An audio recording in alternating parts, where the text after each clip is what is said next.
Hello and welcome back to Cooking Kosher. Tonight you are in for a treat. One of the easiest recipes in the world to make, so impressive and so delicious. If you're a vegetarian, it's time to change the channel. Tonight we're making steak.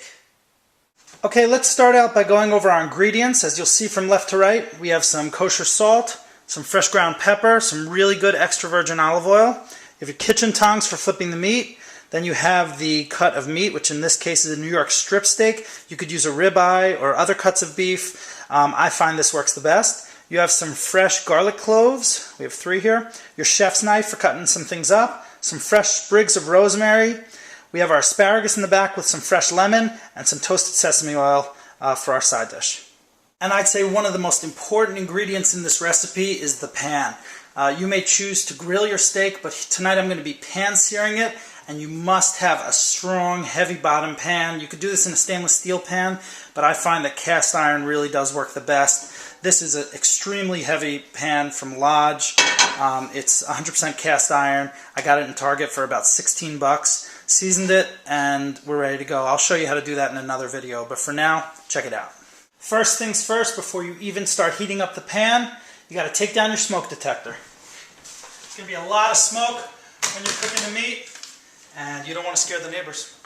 Okay, a word about our cut of beef. We're using a New York strip steak. It's really great because of its fat marbling, as you'll see throughout the meat. It's a nice thick cut actually tonight. You could see it's about 1.5 inches, maybe 1.25 inches thick. This is going to help us to get a really good medium rare and a nice crust on the meat. We're going to start out by seasoning really liberally with kosher salt only. We're not going to add any pepper at this point. The reason for that is because the pepper in the pan will burn, and we really don't want that nasty burnt taste on our steak. Now, you could add a really good amount of salt here because a lot of it will come off on the pan, and you also want to make sure that it's a thick cut of beef, so you want to make sure that it's seasoned all the way on both sides. So we're going to repeat on the other side.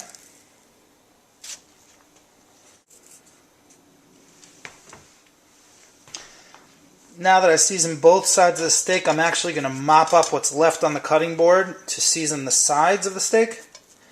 Get it really everywhere. So I actually made a mistake when we were going over the ingredients in the beginning. We're not going to be using extra virgin olive oil here. It's got a very low smoke point.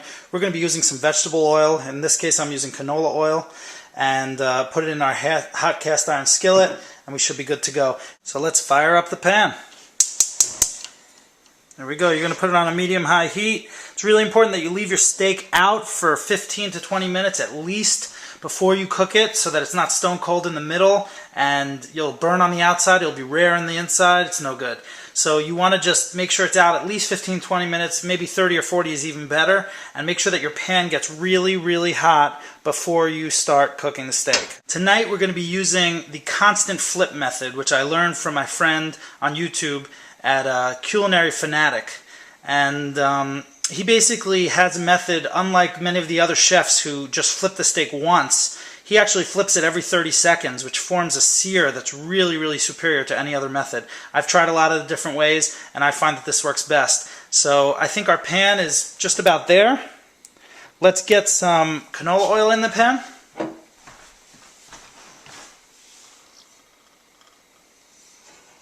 And you're just going to swirl it around, get it coated throughout the pan.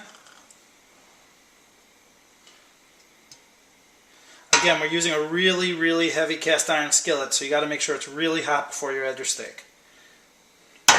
One way to check to make sure that your pan is hot enough is just to take a tiny bit of water and flick it in there. When you see that kind of sizzle, you know that you're there. So our pan is hot, our steak is seasoned, let's put it in.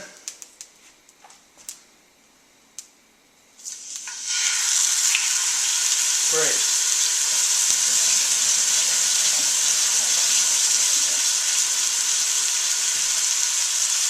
Now that's the sound you want to hear every time, a nice sizzle. I'm actually going to turn on our vent here overhead. Might make it harder for you to hear me, but it'll make for less smoke, so keep that going. We got our kitchen tongs, and we're just about ready for the first flip.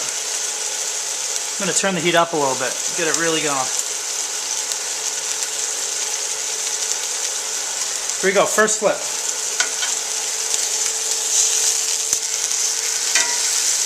you see the color on that steak already? A nice light brown on the outside, but still totally red on the inside. And we're going to continue flipping, and you'll see that that brown is going to slowly make its way down to the center of the steak where we'll have a perfect medium rare.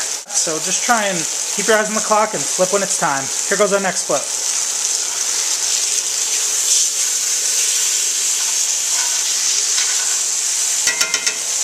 Keep it even in that oil, make sure that's moving around. Maybe every once in a while you could just move the oil around under the steak. Okay, time to flip.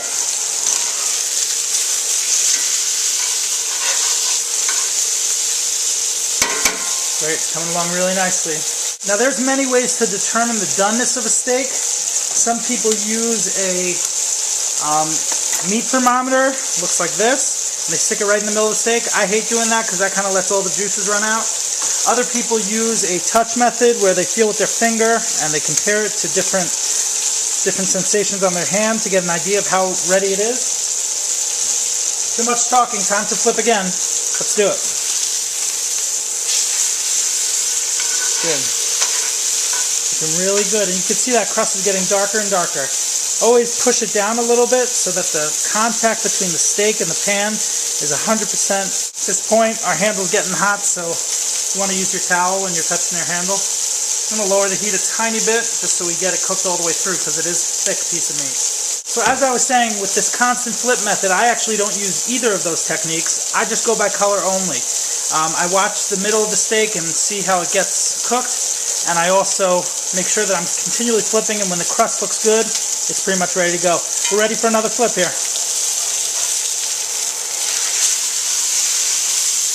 Nice. Coming along great. And just push it down. Make sure it's getting really good contact with the pan. Okay, we're going to just prepare the garlic. Really easy. We have 2 big cloves of garlic. I kind of crushed them up already. We're just going to chop them in half. Good. And maybe one more piece.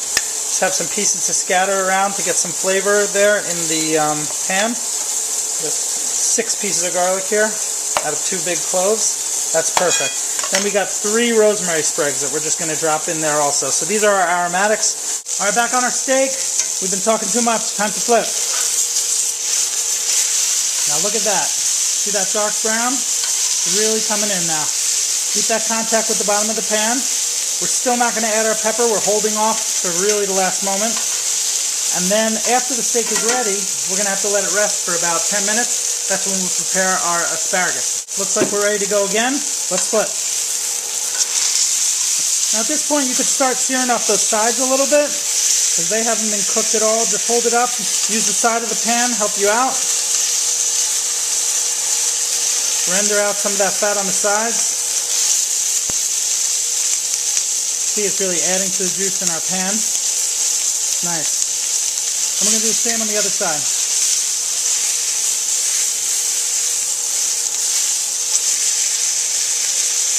Again, use the side of the pan to help you out. Okay, I'm back on the side. All right, looks like we're getting close to done with this. So let's get some of our fresh cracked pepper in. We're going to use a nice coarse grind here.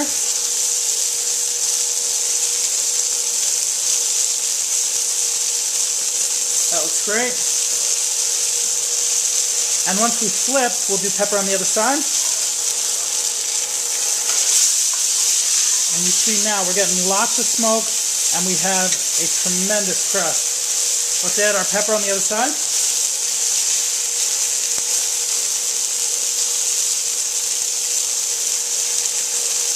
Again, a nice coarse grind. We don't need to add any more salt, but I'm gonna. And then at this point, we'll add our aromatics. Garlic, 3 pieces on one side, 3 pieces on the other side. Just let them move around with the steak. Add some flavor to the steak. That oil is going to absorb it. Let's add in our rosemary. I actually wanted to use thyme for this recipe, but I couldn't find it, so I found rosemary. It's all good.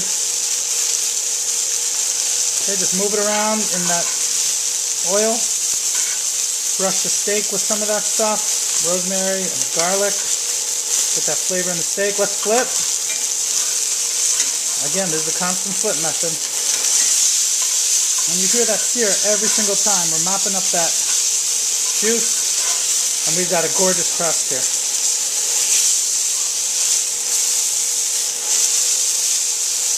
And we'll do maybe one more flip, and we'll take her out to rest.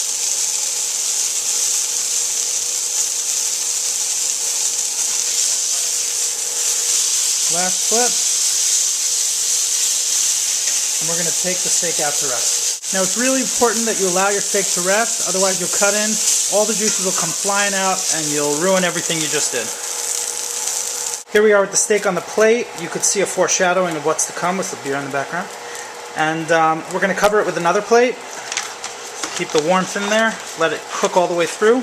Okay, while the steak's resting, we got just a couple of minutes to prepare our asparagus. Preparing asparagus is so easy. You just take the asparagus and bend them. Wherever they break, that's where they should break. It's perfect. Let's just do a couple of them. I did a few already. Just easy. Perfect. Let's take the whole bunch of asparagus, put it in our colander. And we'll just rinse the asparagus off. You see I'm using red here because we are fleshig tonight. Preparing the asparagus with the steak. We'll rinse it off, get it nice and clean. Now to prepare the asparagus, we just have a couple of minutes. So we're going to use the same pan. No need to make another pan dirty. This one's dirty enough. Let's get the asparagus in there. We're going to add just a touch of water. Put the asparagus through. This helps to steam it a little bit. Then we're also going to add some toasted sesame oil.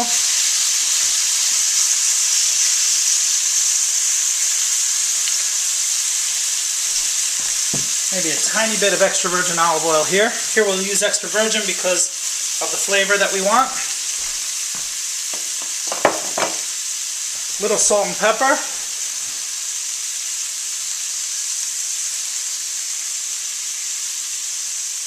And basically we're using our pan sauce from the steak to flavor our asparagus, which is going to be perfect. I wouldn't do this if I was making a parve dish, but because we're eating steak, might as well use the flavors as much as we can.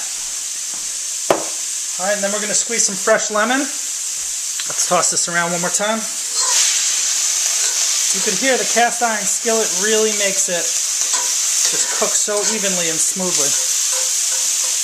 Now we're going to add in some lemon. The best way I've found to do that without getting pits inside is just use your hand. The pits will fall into your hand, the juice will fly right through, and what you get is fresh squeezed lemon juice and no pits. And just get that in there. Throw that out. 2 to 3 minutes, your asparagus is totally perfectly cooked. You can see how gorgeous it is, bright green. These are baby asparagus. And that'll be a perfect side for our steak. Okay, our steak has been resting for about 5 or 7 minutes as we made the asparagus. Let's see how we did. Let's take this off. You can see it looks awesome. Let's see how the cooking is. We're going to cut right down the center to see at the thickest point how the cook temp is. And as you can see there, absolutely perfect medium rare. This is going to be good. Let's plate it up. Okay, we'll start with our asparagus. We have our plate, and we'll just take the whole bunch of asparagus and put them on the side there. They look perfect. Again, you don't want to cook these till they're dead. Just want to give it a nice cook, nice bite still. Okay, and then we're going to take our steak, and we'll take one side here, and you see that medium rare, and then we'll take the other side.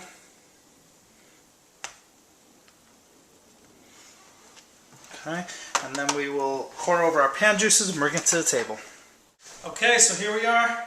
Steak, New York strip steak, asparagus, and the best drink, cold beer. Let's give it a try. Please forgive me.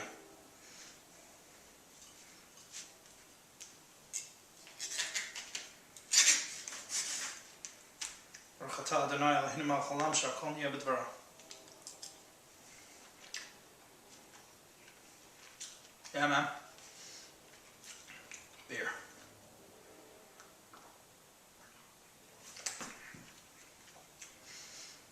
And let's try our asparagus.